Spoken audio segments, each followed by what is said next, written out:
Hey guys, it's Craig at Area 419. I've got Francis Colon and Chad Heckler with me, two of the best shooters and most decorated shooters in the country. And today we're going to talk to you about cartridge choice.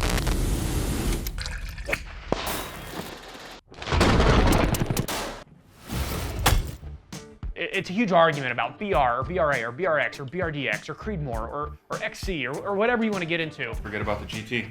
And we've obviously got the GT, the Gay Tiger itself. Guys, I've shot a lot of cartridges over the last handful of years. I know you guys have. Give me what a person, in quick terms, what do you need to be thinking about when you choose what your cartridge will be for an upcoming PRS season? If you're new and an easy, you're buying off the shelf, 6.5 Creedmoor. If you're going into low recoil because you know you want something that's higher precision with easy recoil, 6mm. 6-dasher, in my opinion, it's easy. It's probably the easiest cartridge I've used. Okay. Yeah, anything in the BR family, Yeah. BR, BRA, and 6-dasher, they're all easy to use.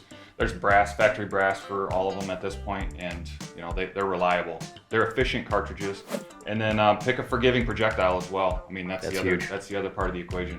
So I'm gonna be guy on the internet here. All I ever read is sniper side. Yeah. And I wanna run something super fast, like a 6 SLR, and I wanna run the longest, like a 115 DTAC because it's got the highest BC.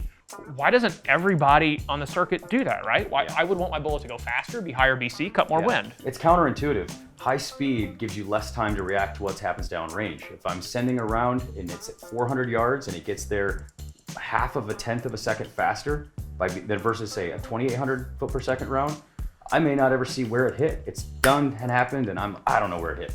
With a 2,800 sort of slower, moderately slow cartridge, you'll see that impact, you'll see that dirt, and you'll have a better chance of catching what you need to do for the next shot. Right, but with that speed, I shouldn't have to hold any wind, right? The wind hold difference has to be huge between the really fast and the really slow.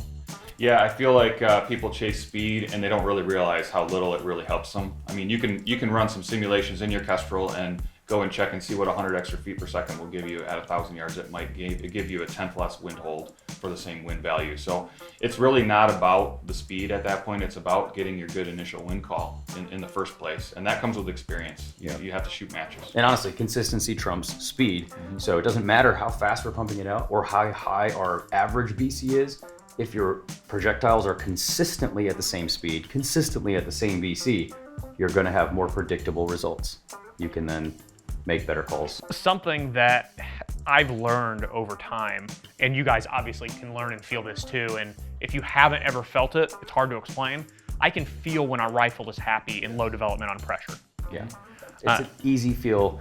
It just feels like it's natural. When you go up a grain, it doesn't feel heavy, so you back off to that low point and you're just like, yeah. And it's a goofy thing. If you're a new shooter out there and you don't know what we're talking about, after you've shot, take your rifle, shoot a whole barrel out of it, shoot it a ton, and then when you reload, develop for it the next time, and we're going to talk about load development here, start at what you think the right speed node is, and it's probably too fast.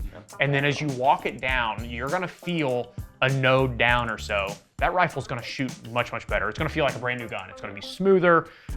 Everything is going to feel like it times better. Your bolt runs better. And it's also going to be more accurate over time. So, as we just talked about load development, what's one tip you'd give somebody, load development, new rifle? Take the speed that everybody is saying on the internet back off 100 feet per second.